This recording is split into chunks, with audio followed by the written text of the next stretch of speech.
Ole, ole, ole. Ole, ole, ole. Ole, ole, ole. Hello, ladies, gentlemen, and anybody else who is joining us here today. This is the Sheffield United way, and as it is the international break, we're going to look at what has happened to the careers of some of those players who have most recently left Bramall Lane. Now, some of them were heroes, some of them were villains, and some of them made so little of an impact. There's no point in calling them one or the other. They were just people who played for Sheffield United. Let's get stuck straight into it, and we'll start off with Austin Trusty, who left United to join Celtic. So it was after a fairly disappointing 12 months with Sheffield United. He made 37 appearances, which blew my mind. I could not believe that he made that many games. He moved on to Celtic last summer, and since he's joined Celtic, he's actually had a bit of a career renaissance. He has thrived. He has established himself as a member of their first choice team, one of their stalwarts, and a defence that has only conceded 3 goals in 11 games in the SPL so far this season. He's also made himself a regular, playing in the Champions League. Now, you know, the SPL is not the hardest league in the world, so maybe the Champions League is a bit more of a barometer about how they're getting on. Now, it's been a much more difficult battle for them there. They've conceded 9 goals in their 4 games so far, but from my perspective, you know, he's not a player I miss massively. He's not somebody I wanted in United's squad this season. 𝗍𝗲𝗄 is undoubtedly a huge step up on what we'd got in Austin Trusty, but I do still wish him the best. He never really made that much of an impact. He's one of those players I was referring to before. Not a villain, not a hero, but he is somebody who played for United, and we do, of course, wish him the best for that reason, and that reason alone. The second most recent player to have left Bramall Lane on a permanent deal is 𝗍𝗲𝗄, who left United to join Newcastle. I still can't get my head around this deal. This has still blown my mind. I had to go back and I checked it and I checked it and I checked it. And it's still being reported that it was £10 million with a potential further £5 million add-on fees. How have we got £15 million out of this deal? I still don't understand it. It's been 3 months and I'm still confused about how this has happened. So far this season, he's made 4 appearances for Newcastle. He has played a grand total of 10 minutes, but he has at least made a little bit more of an impact in the EFL Cup, where he has played 120 minutes across their 2 games so far as they've made it to the quarter-finals. For me, this one is still all about the transfer fee. It is a fantastic deal for United. It's one that I can't believe we got over the line. And, you know, we wish Will the best. We want to see our young players flourish. We want to see them get on at other clubs and do really well. But for me, this is just a huge win for United. And unfortunately, I imagine that 𝗍𝗲𝗄 might look back on it and think he took this step too soon, and that it might be one of the things that holds his career back in the long run. But fingers crossed for him. We hope that he does go on to do well. Maybe he gets a loan deal and that he starts to flourish. Player number 3 is Ole McBurnie. Now, Ole McBurnie left United to join Las Palmas, and once upon a time, he was our record all-time signing. You know, we joined Sheffield United for £20 million, and he left us on a free transfer. Just looking at that in a pure numbers perspective, it seems like that is such a failure of a transfer, but it was actually a mixed time that he spent at Bramall Lane and a mixed time that he had with United on the pitch. He was undoubtedly a key man for the Blades in his last 2 seasons with us, having a huge impact in our success on the pitch in promotion, and then we looked so much better when he was on the pitch in the Premier League. The problem was that he was just not on the pitch anywhere near enough, with both injury issues and discipline issues, meaning that he couldn't play enough games for United. It then meant that as a result of those issues, we couldn't offer him a contract on the terms that he felt he deserved. We didn't want to pay over the odds for somebody who only plays 50% of the games. And so he had to move on. He's gone to Las Palmas. He's played 12 games so far, 0 goals and only 3 assists. So on the pitch, there's a question mark over how well that's working, but I don't think those stats tell the full story. He was in the La Liga Team of the Month for August, and he had an immediate impact for Las Palmas as they got a draw away at Real Madrid, and he got 2 assists in a draw with Sevilla. So they might be bottom of the league, but he has had some impressive performances since he's been there. From United's perspective, I think he's a big miss. He's somebody who I would love to have in our squad right now, because I think he gives us a better chance of promotion to the Premier League at the first try. But we've got Super Tyrese Campbell, and Tyrese Campbell scores goals when they matter. So who am I to complain? I think this is one that hopefully will work out for all parties. But right now, I'd rather he was at Bramall Lane than that he was somewhere else.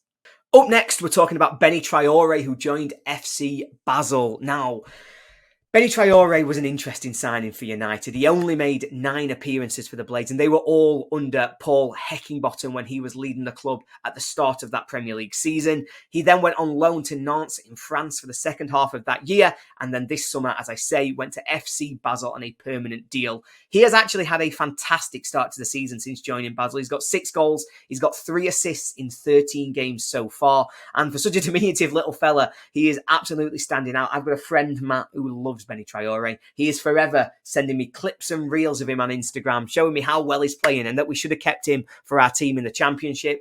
Myself, I'm not so sure. I think this is a deal that's worked out perfectly for everybody. Basel have got a player who's contributing. United got some very good money back in through the door, and Traore is flourishing, having gone over to the Swiss League. That's a win-win. A win all round.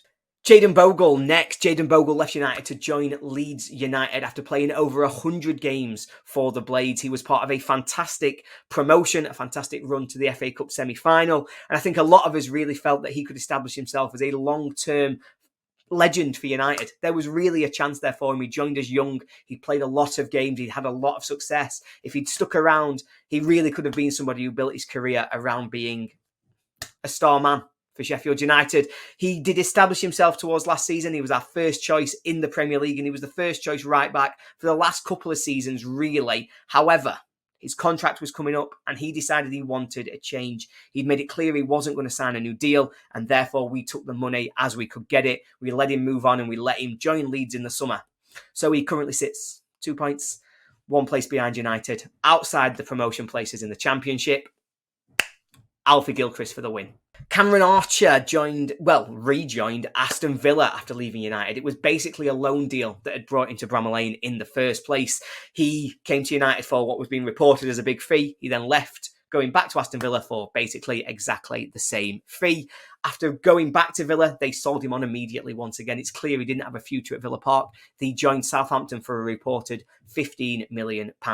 So far this season, he's got 4 goals in 13 games, which does look like a pretty good return for a team that are as stranded at the bottom of the Premier League as Southampton are right now. But that tally is massively helped by the fact he got 2 against Cardiff City in the EFL Cup.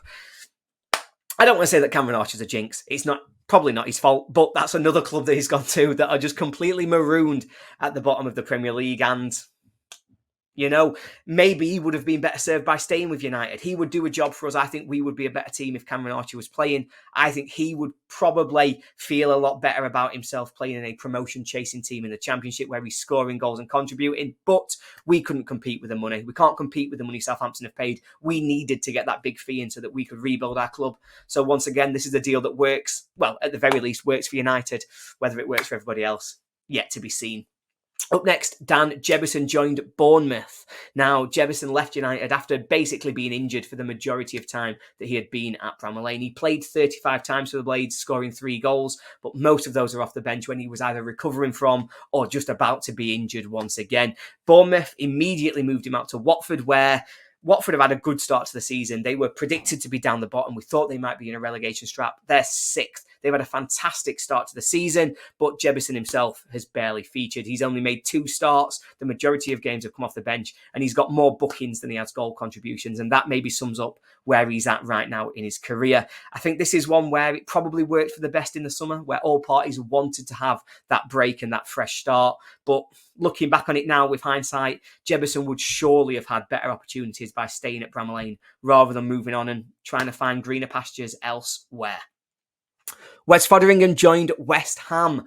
League One Wes played 112 games for United, and he was a fantastic servant, a fantastic first-choice goalkeeper, particularly bearing in mind that he established himself in the team after the ridiculousness of Robin Olsen's time as Sheffield United's number 1. He has been part of some memorable days at Bramall Lane, and he was a fantastic shot stopper. He had some great moments, and I think he's a player that we would all wish the best to. He's somebody who did everything that was ever asked of him. He was always willing, always able to stand up. And I think for a long time, he will be a cult hero and a cult figure at Bramall Lane, particularly for that time period at the end of last season when we'd had the absolute joke of Ivo Grbić coming in to be our number 1, just being a bit of a comedy figure. Wes came back in, and even though he couldn't stop us from continually losing games, he at least did give us a bit of respectability. He was making saves. He was having an impact.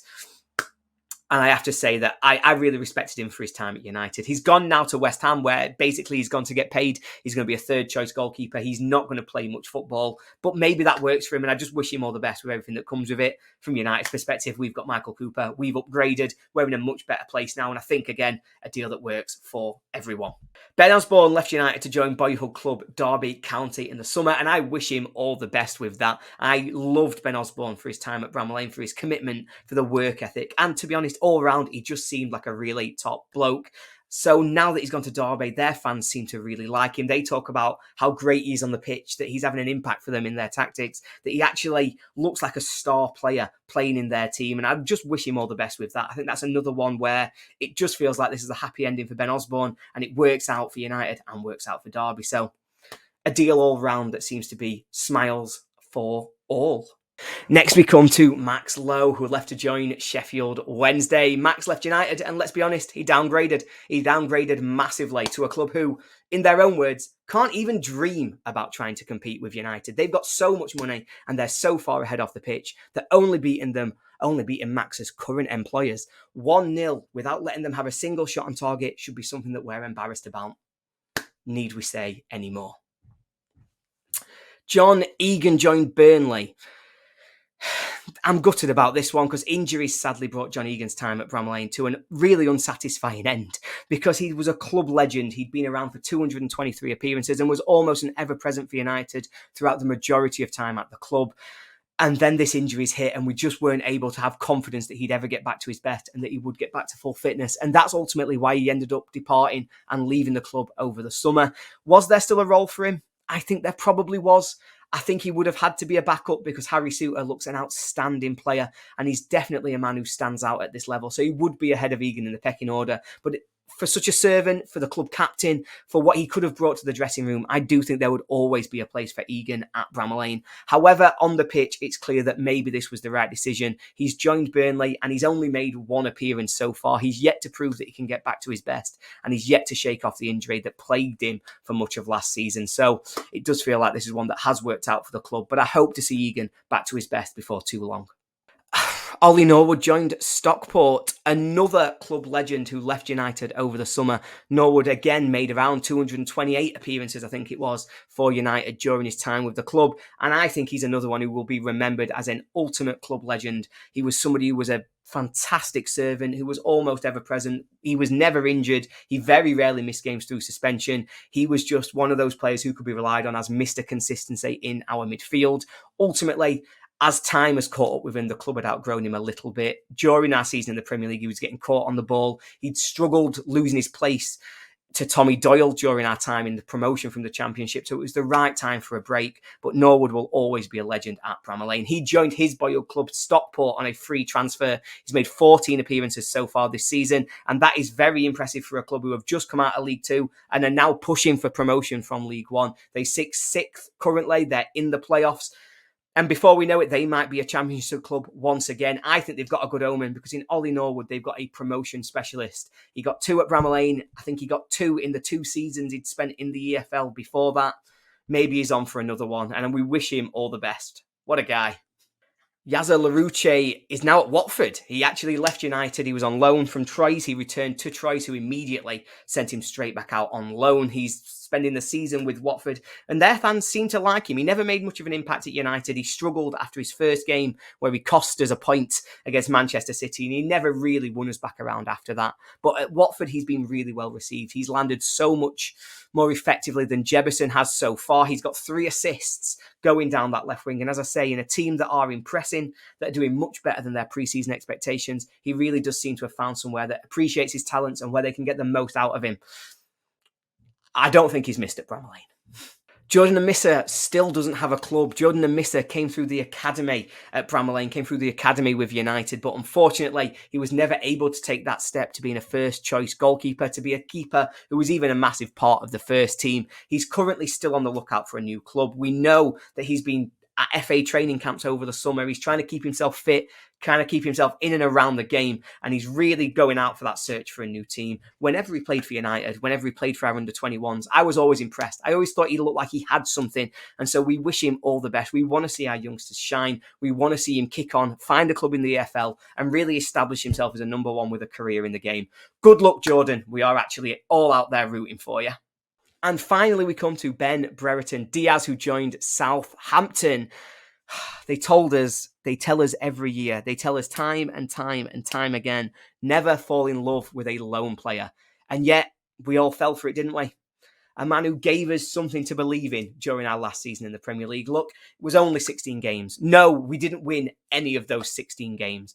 But he scored goals. He was involved in play. He actually gave us something that thought, oh, hello, we might do something here. We can be competitive. We can challenge. We can actually be part of a game rather than just rolling over and having our belly tickled. After his loan ended with United, he went to Villarreal and they sold him. They sold him straight back to the Premier League, where he has joined Southampton and partnered back up with Cameron Archer at the club. But what have they done to him? I talked about Archer. Archer plays. Archer's scored a few goals. Not Brereton Diaz. I'm seeing tweets come up on my Twitter feed. They're saying that Brereton Diaz on, TV off.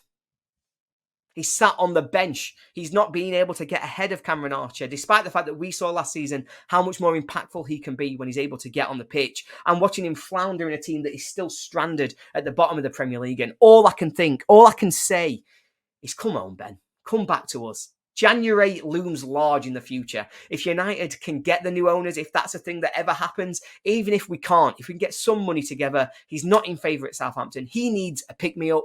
So come to Bramall Lane and please to God take us up, because we would love to have you once again wearing red and white. Thank you very much, everybody, for watching this video. It's always nice to keep an eye on those players who have recently departed, who have been recently associated with United, and who we all wish the best to. I think the main thing I've taken away from this is that it seems as though most of these deals have ended up well for everybody. United are in a fantastic position this season, and so we can't say we're hugely missing anybody who's left. But it's so nice to see that those players have found homes where they do feel comfortable, where they seem to be thriving. Well, with the exception of one. I'd like to see him fail. I'd like to see the club fail. But I'm not bitter. I'm not that kind of guy. This is the international break, so we have to go through. We're looking at videos like this. We're trying to keep the content going. But the main thing is that we all just want football to be back. At the end of this international break, that's it. We're done. It's a run through the busy Christmas period. It's going to be non-stop football, non-stop Sheffield United, and hopefully non-stop good times as we keep it rolling, we keep winning, and we keep ourselves at the top of the championship. Thank you once again for joining. All the best. Up the Blades.